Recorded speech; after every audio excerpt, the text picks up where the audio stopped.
Sizlar bilan kuboid va kubning hajmini o'tamiz. Topish.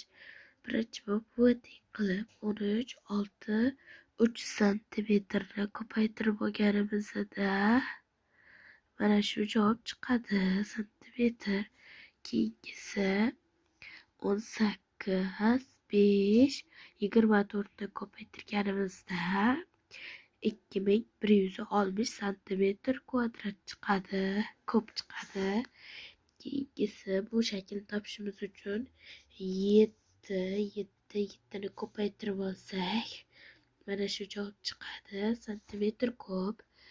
Keyingisi dsi 11, 8, 6 ni ko'paytirsak mana bu javob chiqadi. Mana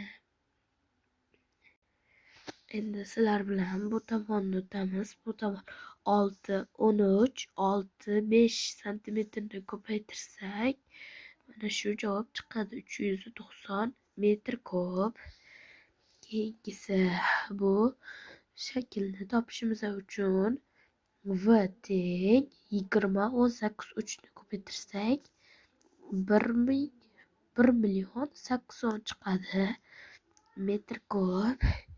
Keyingisi bu shaklni topishimiz uchun bu tomoni berilgan, bu tomoni va mana shu tomoni berilmagan. Shuning uchun ikkalasini ko'paytirganimizda mana shu tomon chiqadi. Ikkalasini ko'paytirsak mana shu javob chiqadi. Mana shu javobni yozamiz sizlar bilan.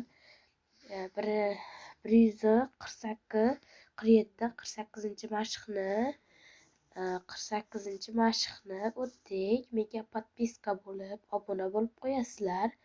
Faqat mavzular haqida. Xayr.